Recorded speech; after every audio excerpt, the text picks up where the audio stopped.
دائما احنا نسوي صينيه الشاورما بالدجاج. طبعا انا موسم لحم فبسويها باللحم ولا تقل لذاذه عن صينيه الدجاج. بتبل اللحم، عندي هنا دبس فليفل، انواع البهارات بكتب لكم اياها ان شاء الله، ثوم، الزبادي وخل وزيت.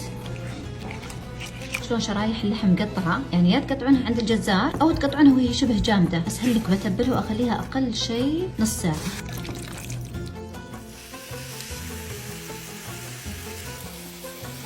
بقى شيء مع اللحم الطحينه، حطيت ثوم، البهارات، مويه بارده وعصير ليمون، قشر البرتقال.